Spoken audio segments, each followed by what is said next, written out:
नमस्कार दोस्तों, आप सभी का स्वागत है हमारे YouTube चैनल मान्या लाल किताब रेमेडीज में। आज मैं आपके साथ बात करने जा रहा हूं धनु राशि के बारे में और आज का मुख्य टॉपिक होगा शनि का महापरिवर्तन।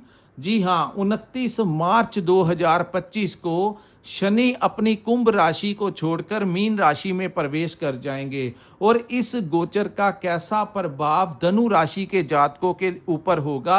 आज का वीडियो बहुत ज़्यादा इम्पोर्टेंट होने वाला है क्योंकि आज मैं आपके साथ उस ग्रह के बारे में बात करूंगा जिसको न्याय का देवता कहा जाता है, हमारे कर्मों का स्वामी कहा जाता है, सुखों का कारक कहा जाता है। जिस प्रकार अन्य ग्रहों के पास अपने अधिकार क्षेत्र होते हैं, चंद्रमा को लिक्विड मनी कहा जाता है, देवगुरु बृहस्पति को ज्ञान का कारक मैनेजमेंट का स्वामी कहा जाता है, इसी प्रकार सुख शांति के जो कारक हैं वो शनि ग्रह होते हैं। जिनकी जन्म कुंडली में शनि की अवस्था मजबूत होती है, किसी अच्छे भाव में बैठे होते हैं, ऐसे जातक जो होते हैं इनके पास हर प्रकार के सुख सुविधा के साधन होते हैं और जिंदगी में इनको ज्यादा संघर्ष नहीं करना पड़ता।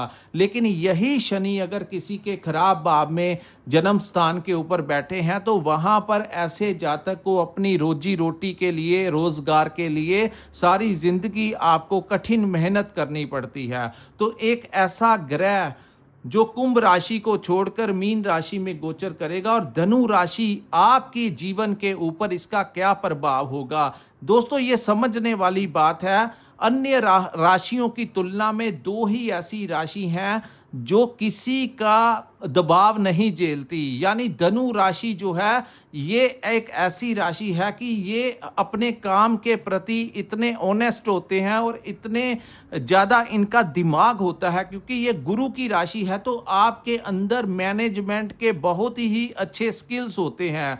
आप किसी भी प्रकार की परिस्थिति को मैनेज करने में सक्षम होते हैं। लेकिन ये जो समय होगा इसमें आपको यही मैं इस वीडियो के माध्यम से बताऊंगा कि ये जो स्थितियां आएंगी इसको कैसे मैनेज करना है। क्योंकि धनु राशि वालों से कोई प्यार मोहब्बत से काम ले ले तो बहुत अच्छा, लेकिन जैसे ही इनके ऊपर कोई प्रेशर डाले या अपने दबाव में काम करने की कोशिश करे तो धनु राशि वाले वहां से नौकरी करनी छोड़ देते हैं या उस दबाव से, उस प्रेशर से बाहर निकल आते हैं। वो घबराते नहीं हैं, डरते नहीं हैं, भयभीत नहीं होते हैं, लेकिन उनको ज्यादा प्रेशर झेलने की आदत नहीं होती क्योंकि इनकी अपनी ही बौद्धिक क्षमता इतनी ज्यादा होती है। सो कोई जबरदस्ती दबाव डालने की कोशिश करे, चाहे वो बॉस हो, चाहे वो परिवार में, इस समाज में कोई भी हो, लेकिन धनु राशि वाले इस वातावरण में अपने आप को कंफर्टेबल जोन में नहीं रख पाते क्योंकि ये गुरु की राशि है। लेकिन यही मैं आपको बताऊंगा क्योंकि आपके ऊपर जैसे ही 29 मार्च 2025 का समय आएगा, आपके फोर्थ हाउस, चतुर्थ भाव जो है उसमें शनि का गोचर होगा और आपके ऊपर भी डाइये का प्रभाव शुरू हो जाएगा। वैसे तो आप बहुत समझदार हैं, लेकिन इस समय को भी किस प्रकार से मैनेज करना है यही ज्योतिष शास्त्र के इस माध्यम से मैं आपको समझाऊंगा। सो दोस्तों इस वीडियो को अंत तक देखिए क्योंकि इसमें मैं आपको बताऊंगा कि शनि का गोचर किस भाव में होगा और वहां से बैठकर वो किन भावों के ऊपर अपनी दृष्टियां डालेंगे, तो कौन कौन सी गलतियां और कौन कौन से रास्ते जो आएंगे उसमें आपने किस प्रकार से अपने समय को मैनेज करना है। आज इस वीडियो के जरिए मैं आपको यही बताऊंगा। दोस्तों ये जो सामने मैंने आपके कुंडली बनाई है ये आपकी चंद्र राशि के अनुसार धनु राशि की कुंडली है। जिनकी जन्म राशि धनु है या जिनकी नाम से राशि धनु है उनके ऊपर ये चीजें इंप्लीमेंट होंगी। तो आइए जानते हैं आने वाला जो समय 28 वर्ष का होगा ये आपके लिए कैसा रहने वाला है। सो दोस्तों जैसे ही 29 मार्च का समय आएगा शनि आपके तृतीय भाव को छोड़कर चतुर्थ भाव में गोचर कर जाएंगे और ये जो गोचर है, शनि जब भी किसी भाव में बैठते हैं तो 28 वर्ष के लिए एक ही भाव में बैठते हैं। अन्य ग्रहों की तुलना में इनका गोचर ज्यादा महत्वपूर्ण होता है और ज्यादा लंबा होता है क्योंकि इनका कार्यकाल लंबा होने की वजह से ये जब भी किसी भाव में गोचर करते हैं तो गति पकड़ने में, अपनी चाल को पकड़ने में 1-1.5 महीने का समय ले लेते हैं। तो ऐसा नहीं होगा कि एकदम से परिस्थितियां चेंज हो जाएंगी।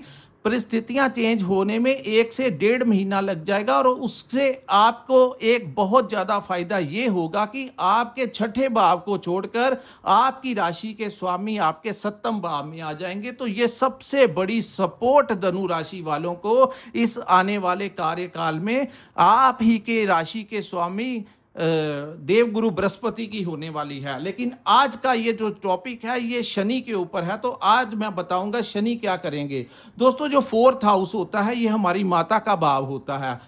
दूसरा, इस भाव को प्रॉपर्टी का भाव कहा जाता है। तीसरा, इस भाव को वाहन का, हमारे सुखों का भाव कहा जाता है। तो ऐसे में शनि महाराज का वहां पर आना, सबसे पहले आपको अपनी माता की सेहत का ध्यान रखना होगा। ये यहाँ पर आपकी माता की मेडिकल ट्रीटमेंट के ऊपर आपका कोई बड़ा खर्च करवा सकते हैं या किसी भी बात को लेकर आपकी अपनी माता के साथ अनबन करवा सकते हैं। दूसरा, यहां पर दोस्तों इस भाव को प्रॉपर्टी का भाव कहा जाता है। तो यहां पर वो आपको प्रॉपर्टी नहीं दिला सकते हैं, नया वाहन आपको दिला सकते हैं, लेकिन यहां पर यह बात ध्यान रखना कि अगर आप कोई नया घर लेना चाहते हैं या कोई नई प्रॉपर्टी लेना चाहते हैं तो कोई अपनी सस्ती प्रॉपर्टी आपको महंगे दाम में ना बेच जाए। दूसरा, आपकी अगर कोई अपनी जमीन बेचना चाहते हैं तो वहां पर भी आपको ध्यान रखना होगा कि कहीं कोई कम दाम में आपकी महंगी प्रॉपर्टी ना ले जाए। सो सेल और परचेस के समय प्रॉपर्टी का आपको ध्यान रखना होगा। ऐसी सिचुएशन शनि पैदा कर सकते हैं। दूसरा, इस भाव को वाहन का भाव कहा गया है। तो वाहन जो है वो आपको मिल सकता है, क्योंकि शनि जिस भाव में बैठते हैं उस भाव की वृद्धि करते हैं। तो यहां पर आपके घर में कोई नया वाहन आ सकता है, लेकिन उस वाहन को चलाते समय आपको थोड़ा सा सावधान रहना होगा। सो इसका भाव कि तेज ड्राइव नहीं करनी है, बड़े आराम पूर्वक आपको ड्राइव करनी होगी। अब मैं आपको बताऊंगा कि शनि की 3 दृष्टियां होती हैं जो सबसे ज्यादा प्रभावित करती हैं। सबसे पहली दृष्टि, और अब ये बातें इंप्लीमेंट होगी, अब आपने ध्यान से सुनना है कि अब जो मैं आपको बताऊंगा इसको आपने किस प्रकार से मैनेज करना है। तो शनि की तीसरी दृष्टि आपके छठे भाव के ऊपर होगी। तो छठा भाव जो होता है वो रोग, ऋण, शत्रु का भाव होता है। सबसे पहले आपको अपनी सेहत का ध्यान रखना होगा। आप अपनी एज के अकॉर्डिंगली, चाहे आप जितनी भी आपकी एज है, आप कोई हेल्थ क्लब ज्वाइन कर सकते हैं, योगा वगैरह का सहारा ले सकते हैं, वॉक पे जाना चाहते हैं तो वॉक कीजिए। अपनी डाइट के ऊपर आपको कंट्रोल करना होगा ताकि हम अपने कर्मों के अनुसार ही ग्रहों की स्थितियों को बदल सकते हैं। सो अगर आपने ये वाला कर्म कर लिया तो हेल्थ के ऊपर जो अटैक होने की कोशिश वो करेंगे, आपका कोई खर्च करवाने की, मेडिसिन के ऊपर खर्च करवाने की कोशिश करेंगे। लेकिन अगर आपने अपने आप को फिजिकली फिट रखा तो बहुत ज्यादा प्रभाव जो है यहां पर वो कम कर देंगे। दूसरी बात, इस भाव को ऋण का भाव कहा जाता है। तो ऐसी स्थितियां उत्पन्न करवा सकते हैं कि आपको अपने परिवार या अपने व्यापार को बढ़ाने के लिए या किसी भी कार्य के लिए आपको ऋण लेना पड़े। लेकिन वो ऋण, क्योंकि ये अवधि जो है वो 5 लंबी होगी, तो दोस्तों ऋण जो है वो लेने के से पहले मैं आपको ये बता दूं कि ये उचित समय नहीं होगा आपको ऋण लेने के लिए। क्योंकि अगर आपने लोन लिया, लोन तो वो आपको दिला देंगे, लेकिन वो लोन को चुकाने के लिए आपको बड़ी परेशानी आएगी। बेहतर रहेगा इस समय लोन वगैरह के चक्रों में मत पड़े। अगर आपने कोई लोन देना है तो वो कैसे भी करके आप सेटलमेंट कर लें, लेकिन अगर आपने किसी पुराने ऋण को चुकाने के लिए अगला ऋण लेने की कोशिश की तो वो ब्याज पे ब्याज बढ़ते बढ़ते बढ़ते बढ़ते एक दिन जब आपको समझ लगेगी तो अमाउंट इतना बड़ा हो जाएगा जो आपसे चुका नहीं पाएंगे। तो यहां पर आपको ये ध्यान रखना है, या धनु राशि के आपके कोई दोस्त मित्र भी हैं तो उन तक भी ये वीडियो पहुंचा दो कि ये वाली जो गलती है दोस्तों, कर्ज लेना बहुत आसान होता है लेकिन समय बहुत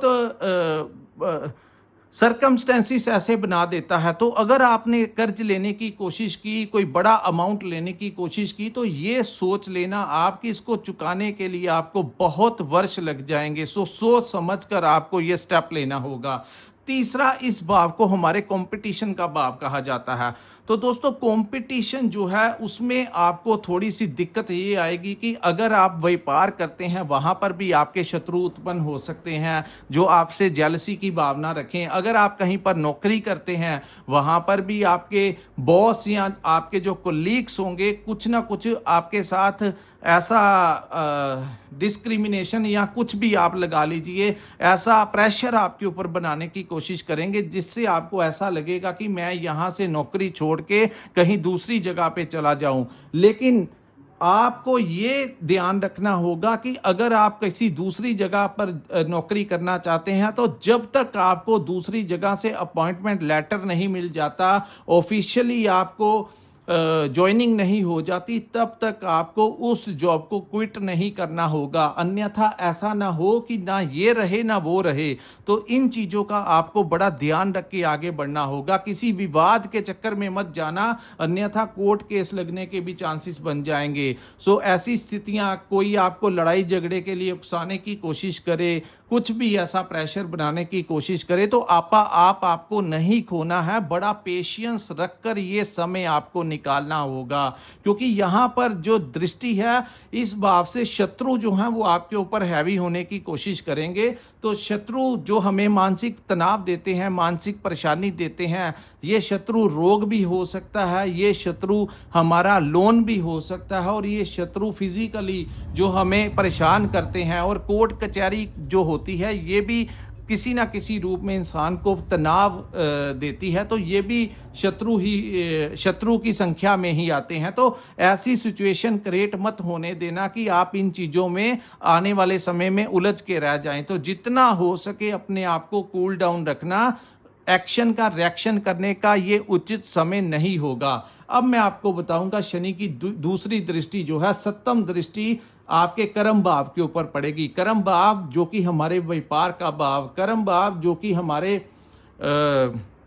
जहां पर हम नौकरी करते हैं। तो दोस्तों वही जो मैंने आपको बताया कि बिजनेस में कहीं ना कहीं, क्योंकि वो आपके इनकम भाव के ऊपर, आपके 10th हाउस के ऊपर वो दृष्टि होगी, तो कहीं ना कहीं व्यापार में उतार चढ़ाव हो सकता है। ऐसी स्थितियां भ्रम की उत्पन्न हो सकती हैं कि आपको अपना व्यापार चेंज करने के लिए आपको कुछ और दिखाया जाए। जो लोग अपना व्यापार कर रहे हैं उनको ऐसा फील करवा सकते हैं कि ये व्यापार इतना अच्छा नहीं चल रहा, और दूर से चमकने वाली चीज जो कि आपको ऐसा महसूस करवा सकती है कि वो जो मेरा मित्र ऐसा काम कर रहा है उसमें बहुत ज्यादा प्रॉफिट है। तो आप अपने व्यापार को बदल कर दूसरी तरफ जाने की कोशिश करेंगे, वो एक भ्रम होगा।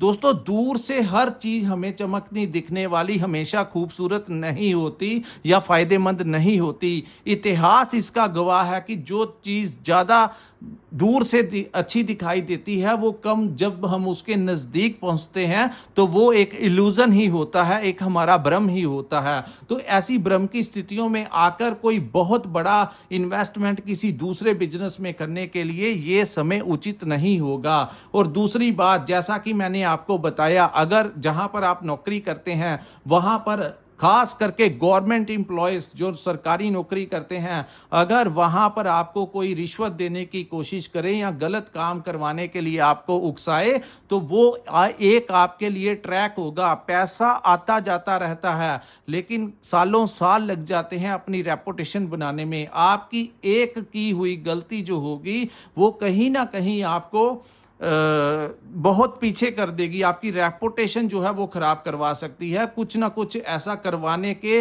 पूरे सर्कमस्टेंसेस वो बनाएंगी। तो इन चीजों से आपको बचाव करके चलना होगा। किसी के बारे में चुगली निंदिया अगर आपने की तो सामने वाला आपकी फोन के ऊपर बात रिकॉर्ड कर लेगा और फिर आपके राइवल्स के समक्ष जाके, आपके बॉस के साथ जाकर वो चीजें डिस्क्लोज कर देगा, जिससे बाद में आपको हरासमेंट का सामना करना पड़ेगा। तो इन चीजों से कॉल रिकॉर्डिंग, किसी पे फोन के ऊपर बात नहीं करनी, ये वो उचित समय नहीं होगा जब आपकी छोटी सी बात जो होगी वो बहुत बड़ा इशू बन सकती है। तो आपको बड़े धैर्य के साथ ये समय निकालना होगा, क्योंकि दोस्तों ये आपको समझ है कि अगर आपने 1000 रावण, मैं एग्जांपल देता हूं रावण का, रावण के अंदर इतने गुण थे, उसने इतने अच्छे काम किए थे, इतनी तपस्या की थी, इतनी रिद्धि सिद्धियां थी उसके पास, बहुत कुछ उसके पास था, लेकिन एकमात्र उसने माता सीता का हरण किया था, जिससे पूरी दुनिया उसका वही वो जो कुकार्य था वही गिना जाने लगा, और उसके जो विशेष गुण जो उसके अंदर थे आज दुनिया उसको भूल गई है। तो यही स्थितियां धनु राशि वालों के साथ हो सकती हैं कि सालों साल से बनाई हुई इज्जत, कोई ऐसा काम मत करना जो रिस्क वाला हो, कुछ भी ऐसा कार्य, ऐसा कोई भी ऐसा कार्य जो, जैसा कि मैं आपको, आप समझ रहे होंगे मैं आपको क्या बताने की कोशिश कर रहा हूं, कि जिससे आपकी रेपुटेशन खराब हो। तो क्योंकि अगर इज्जत चली जाएगी तो फिर कुछ नहीं हाथ आएगा। सो इन चीजों से आपने अपना बचाव करके चलना होगा। उसके बाद मैं आपको बताऊंगा शनि की तीसरी दृष्टि, जो कि दसम दृष्टि होगी, ये भी बड़ी इंपॉर्टेंट होगी दोस्तों। शनि की तीसरी दृष्टि आपके लगन भाव के ऊपर पड़ेगी। तो लगन भाव के ऊपर प्रथम जो 1-1.5 महीने का समय होगा, जब तक गुरु, क्योंकि 12 मई को गुरु का गोचर सप्तम भाव में होगा, जहां से गुरु बहुत कुछ संभाल लेंगे। लेकिन ये जो 1 महीने का, सवा महीने का समय होगा, आपको ध्यान रखना होगा, क्योंकि शनि की सीधी दृष्टि आपके लगन के ऊपर पड़ेगी। तो आपका जो थॉट प्रोसेस होगा, क्योंकि फर्स्ट हाउस जो होता है वो हमारी थिंकिंग का भाव होता है, आपकी थिंकिंग को नेगेटिव कर सकते हैं, आप को कुछ भ्रम की स्थितियां, इल्यूजन की स्थितियों में आपको कुछ दिखाना और करवाना, और कोई ना कोई आपके काम करने के समय आपके कॉन्फिडेंस में कहीं ना कहीं कुछ गिरावट आ सकती है। तो ऐसे में जिनका चंद्रमा कुंडली में ज्यादा मजबूत है उनको तो वो तो चीजों को मैनेज कर सकते हैं, लेकिन अगर आपकी जन्म कुंडली में चंद्रमा ही पीड़ित है तो ऐसे जातकों के समक्ष जो सिचुएशन होगी उसको टैकल कर पाना थोड़ा सा कठिन हो जाएगा। तो आप लोगों का जो मन की अवस्था है उसके ऊपर कितना कंट्रोल है, वो चीजें जो है वो आपके ऊपर डिपेंड करेंगी, आपके पर्सनल बर्थ चार्ट के ऊपर डिपेंड करेगी। हालांकि यहां पर बहुत इंपॉर्टेंट ये भी बात होगी कि कौन से ग्रह की महादशा और अंतरदशा आपके ऊपर चल रही है। अगर किसी बहुत अच्छे ग्रह की महादशा अंतरदशा चल रही है तो ये चीजें इतनी ज्यादा इंप्लीमेंट नहीं करेंगी, लेकिन अगर किसी खराब ग्रह की महादशा या शनि की महादशा, राहु की कुछ ऐसी स्थितियां हैं ऑलरेडी, तो ये समय आपको बहुत बहुत ज्यादा अपना ध्यान रख के चलना होगा। तो फर्स्ट हाउस हमारी सोच का भाव होता है, इसको कहीं ना कहीं गुमराह करने की कोशिश की जाएगी। तो आपने वही बातें आ गई कि चमकने वाली चीज आपको भ्रम में डाल देना और कोई बड़े बड़े सपने दिखा देना कि यहां पर मैं इन्वेस्टमेंट कर दूं तो मेरे को बहुत अच्छा प्रॉफिट होगा। तो वो चीजें जो होंगी, किसी बड़े लालच में आकर कुछ ऐसा मत करना। दूसरा, इस भाव को कॉन्फिडेंस, तो कॉन्फिडेंस में कहीं ना कहीं ऐसी अवस्थाएं आएंगी कि एकदम से कभी बढ़ जाएगा और एकदम से आपका मनोबल कभी कभी कम हो जाएगा कि मैं इन चीजों को करने में सक्षम नहीं हो पा रहा हूं। उसके बाद हालांकि जब गुरु का गोचर सप्तम भाव में हो जाएगा तो गुरु की भी दृष्टि आएगी, जिससे ये जो काफी हद तक आपकी जो सोच होगी, आपका जो कॉन्फिडेंस होगा, आपकी जो थिंकिंग होगी वो पॉजिटिव हो जाएगी। क्योंकि सबसे ज्यादा मायने रखता है सप्तम दृष्टि, जो कि कोई भी ग्रह सीधी अपने किसी भाव के ऊपर डालते हैं। तो गुरु यहां पर अपनी ही राशि को देखेंगे तो ज्यादा हर्डल्स जो हैं वो नहीं आ पाएंगे और आप इस स्थितियों को मैनेज कर पाएंगे। और इसमें अहम रोल अगर किसी का होगा तो वो आप ही की राशि के स्वामी देव गुरु बृहस्पति का होगा, और वो आगामी 1 वर्ष तक 12 मई से लेकर 12 मई 2026, 1 वर्ष तक कम से कम वो आपके सप्तम भाव में बैठे रहेंगे। तो स्थितियां फिर जाकर आपके कंट्रोल में होंगी। सो दोस्तों, ये था धनु राशि वालों के लिए शनि के इस गोचर का, इस डैये का कैसा प्रभाव होगा। इस वीडियो बनाने का मकसद आपको डराना या भयभीत करना नहीं है। जो लोग ये आपकी सोच के ऊपर डिपेंड करता है, क्योंकि मेरा कार्य था कि आप लोगों का मार्गदर्शन करना कि स्थितियां ऐसी बनेगी और इस प्रकार से आपने मैनेज करना है। लेकिन कई बार कुछ लोग इसको गलत नजरिए से देख लेते हैं कि शायद हमको भयभीत कर दिया। क्योंकि दोस्तों, भयभीत होना एक तरफ होता है और अलर्ट होकर चलना वो एक अन्य कार्य है। मैंने आपको सावधान रहने के लिए कहा है कि ये उचित समय नहीं होगा कि आंखें बंद करके किसी के ऊपर विश्वास करने का। तो थोड़ा सा अपना ध्यान रखिए, ये डायरिया निकल जाएगा, स्थितियां ठीक हो जाएंगी। फिलहाल आपको ये जो आगामी आने वाला जो समय है, इसको भी जिस प्रकार से आज तक आपने अपने अच्छे समय को मैनेज किया, इस समय को भी मेरे को मालूम है कि धनु राशि वालों की मैनेजमेंट बहुत अच्छी होती है। तो यहाँ पर भी आप कोई बड़ी मिस्टेक नहीं करेंगे और इस समय को आप मैनेज कर पाएंगे। सो दोस्तों, ये था धनु राशि वालों के लिए शनि के इस गोचर का कैसा प्रभाव होगा। अगर ये वीडियो आपको अच्छा लगा हो तो कृपया इस वीडियो को लाइक कीजिए, हमारे चैनल को सब्सक्राइब कीजिए, नीचे कमेंट सेक्शन में कमेंट करके जरूर बताइए कि आपको ये वीडियो कैसा लगा। और जिन्होंने अपनी जन्म कुंडली का विश्लेषण करवाना होगा, जिनके पास अपना बर्थ चार्ट और अपना जन्म की सारी डिटेल्स हैं और वो चाहते हैं अपने बारे में मार्गदर्शन लेना, अपने फ्यूचर के बारे में जानना, तो स्क्रीन के ऊपर जो नंबर दिया है वहां पर आप हमारे साथ संपर्क करके अपनी कुंडली का पूर्ण विश्लेषण करवा सकते हैं। इसी के साथ इस वीडियो को मैं विराम लगाता हूं। नमस्कार, जय माता दी।